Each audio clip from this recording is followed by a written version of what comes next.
ဘူးဒီကိုတရုတ်လိုဟူလူလို့ခေါ်ပါတယ်ဟူ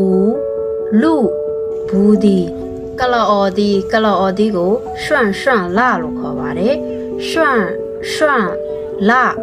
ကလော်အော်ဒီ酸芒果丝တရက်ချင်း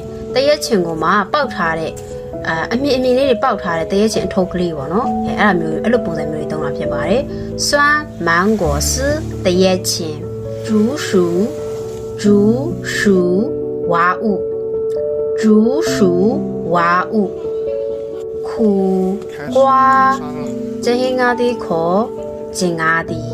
苦瓜这些伢的可真伢的有表达ဖြစ်ပါတယ်是瓜ဘုံလုံးတီ蛇ဆိုတာကမွေကိုပြောတာကွာကကြတော့အသီးတွေမှာသုံးတာပေါ့နော်蛇瓜ဆိုတော့သူကဘုံလုံးတီဖြစ်သွားတယ်အဲ့ဒီဘုံလုံးတီကမွေပုံစံမျိုးဖြစ်နေလို့蛇瓜လို့ခေါ်တာဖြစ်ပါတယ်ပဲမြစ်ကိုတုတ်ကင်းလို့ခေါ်ပါတယ်တုတ်ကင်းသူ့ကိုဓာတ်လိုက်ဘာသာပြန်လိုက်တာပါ